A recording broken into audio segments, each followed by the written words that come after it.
हर किसी को पहले वेट लूज़ का होता था कि हमने वेट लूज़ करना है। दूसरे नंबर पे जो सबसे बड़ा मसला जहाँ पे 4 औरतें सबसे बड़ा और सबसे मेन मसला वो हमारे पास आता है। हम एशियंस की ये थिंकिंग हम लोग रखते हैं कि ना खाने से हमारा वज़न कम क्या रोटी खाने से वाकई आपके वजन में कमी? हम लोग ऐसे एशियंस हैं जो कि रोटी अगर एक अपना जिस पे हम सर्वाइव कर रहे हैं उसी चीज़ को जब हम छोड़ देंगे तो हर किसी की बॉडी की कैलोरी मैकेनिज्म अलग और आप अपनी बॉडी को कैलोरी डेफिसिट पे ना लें। वेट लूज में हमारे पास 3 चीज़ें मैटर करती हैं। पोर्शन जरा आप हमें डिफाइन करेंगे कि पोर्शन कार्ब का कितना पोर्शन है?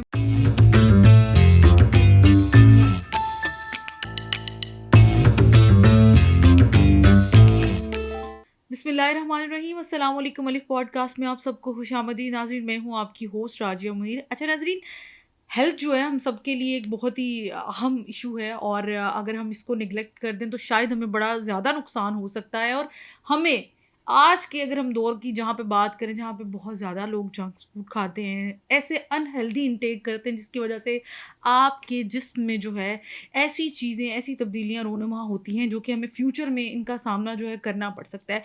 लेकिन उसी के साथ साथ हमारे लिए ये भी ज़रूरी है कि हमें कोई गाइडलाइन की भी ज़रूरत होती है कि यार हमें कोई गाइड तो करे कि हम कौन सी डाइट लें, कैसे लें, किस किस तरह से लें, किस बॉडी टाइप के लिए कौन सी डाइट सूट करेगी, कौन सी नहीं करेगी। तो ये हमारे लिए बड़ा ज़रूरी होता है।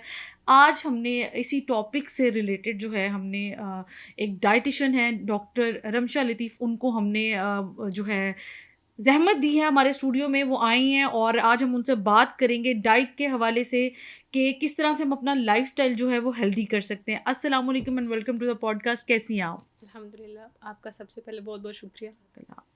बाकी आपने बिल्कुल सही बात की है कि आजकल हर किसी को क्यूरियोसिटी है कि हमारी डाइट किस तरह जा रही है, हमारी सेहत किस तरह जा रही है। हमें ज़रूर इस टॉपिक पर डिस्कस करना चाहिए। अच्छा, आप मुझे ये बताइएगा कि आजकल लोगों के किस तरह के केसेस आपके पास आते हैं? यानी कि अगर मैं बात करूँ डाइट के हवाले से, क्या ज़्यादा आपको देखने को, सुनने को मिलता है? लोगों में किस चीज़ का ज़्यादा सामना है? सबसे हैरानी वाली बात ये है कि जैसे हर किसी को पहले वेट लूज़ का होता था कि हमने वेट लूज़ करना है, वेट लूज़ करना है। उसकी निस्बत अगर हम देखा जाए तो अब वेट गेन की भी रेशो ज़्यादा हो गई है। ओके। हर किसी को है कि हमने वेट भी गेन करना है। और दूसरे नंबर पे जो सबसे बड़ा मसला जहाँ पे 4 औरतें एग्ज़िस्ट कर रही हैं ना, उसमें से एक ख़तून को ज़रूर वो मसला होता है, वो है पीसीओएस, पीसीओएस का। Polycystic ovary syndrome. ठीक है? हर ख़तून लाइक इसमें इन्वॉल्व है। ठीक है। ठीक है, नेक्स्ट जो हमारे पास आता है सबसे बड़ा और सबसे मेन मसला, वो हमारे पास आता है वेट स्टक का। वेट स्टक का। जी। ऑलराइट, हाँ, वेट स्टक के हवाले से भी बड़ी लोग गॉसिप्स करते हैं। ये भी मेरा ख्याल है वेट लूज से ज़्यादा वेट स्टक बहुत बड़ा इशू है, जिनका वेट जो है वो स्टक हो जाता है। क्या वजूहात है, क्यों स्टक हो जाता है? वेट स्टक लाइक हर हम एशियंस की ये थिंकिंग हम लोग रखते हैं कि ना खाने से हमारा वज़न कम हो जाएगा, खाली पेट रहेंगे हमारा वज़न कम हो जाएगा। इस तरह की थिंकिंग रखते हैं और कुछ खाते नहीं हैं। ठीक है, रोटी छोड़ देते हैं, चावल छोड़ देते हैं। ठीक है, कुछ ना खाने की वजह से उनका वेट स्टक चला जाता है। जब आप बिल्कुल कैलोरी डेफिसिट पे चले जाते हैं, अपनी बॉडी की रिक्वायरमेंट के मुताबिक फूड कंजप्शन नहीं करते, तो वो ऑलरेडी कैलोरी डेफिसिट पे जाके आपका वेट स्टक हो जाता है। ऑलराइट। अच्छा, हमारे यहाँ पे ना आई थिंक सो मिथ है या पता नहीं क्या है, क्योंकि आप डाइटिशियन, आप बेहतर तरीके से बता सकते हैं। कुछ लोग कहते हैं कि हम रोटी नहीं खाएंगे। क्या रोटी खाने से वाकई आपके वजन में कमी होती है? रोटी को छोड़ देना ये ठीक है? ये वाक़ई आपने दुरुस्त कहा, ये वाक़ई एक मिथ है। हाँ। कि रोटी छोड़ देने से वज़न, ऐसा बिल्कुल भी नहीं है। आप कंज़प्शन करें। हम लोग ऐसे एशियंस हैं जो कि रोटी पे सर्वाइव करते हैं। ठीक है? अगर एक अपना जिस पे हम सर्वाइव कर रहे हैं, उसी चीज़ को जब हम छोड़ देंगे, तो वेट पे कैसे इफ़ेक्ट आएगा? और वेट लाइक जो उसमें हमारे पास मेन चीज़ है, रोटी एक ताकत है। ठीक है? आयरन का एक बेस्ट सोर्स है। हमें क्यों ख़वातीन में आयरन डेफ़िशिएंसी देखने को मिल रही है? मेन रीज़न ही ये है कि वो रोटी छोड़ के डाइटिंग पे आ जाती हैं। ठीक है? फिर लेथार्जी फ़ील करती हैं। ठीक है? उनको आयरन डेफ़िशिएंसीज़ होना शुरू हो जाती हैं। कब मैं तो इस हक़ में हूँ ही नहीं कि आप रोटी छोड़ें। आप लें, एक पोर्शन साइज़ में लें। मैं इस ठीक चीज़ है। को डिनाई नहीं करूँगी। तो वो पोर्शन कितना होना चाहिए?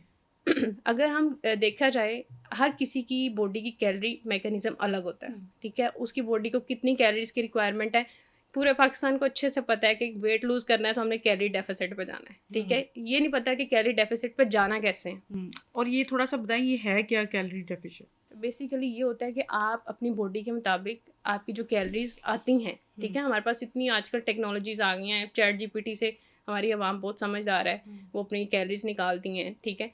जो आपकी बॉडी की एक्चुअल कैलोरीज निकलती है आप उसको उसमें से डिडक्ट करते हैं।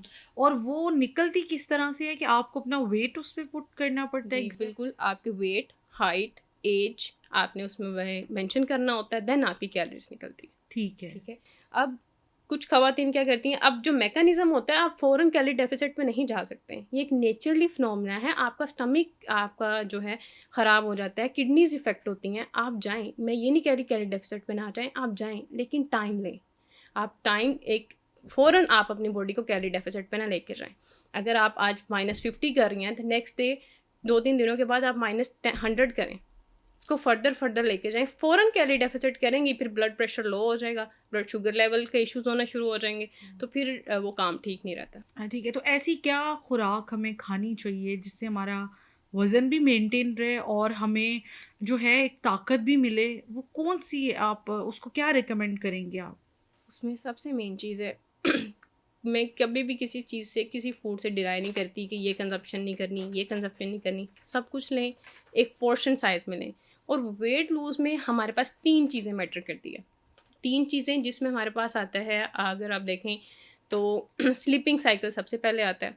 जब तक आपका स्ट्रेस लेवल ठीक नहीं होगा, एज़ यू नो कि हमारा स्ट्रेस लेवल कितना इफ़ेक्ट करता है, हर बॉडी का, हर किसी का अपना स्ट्रेस लेवल होता है। अगर देखें मैं देखूँ स्ट्रेस में किसी को नींद ज़्यादा आ रही है, किसी को आइसक्रीम खानी है, ठीक है, किसी को भूख नहीं लग रही।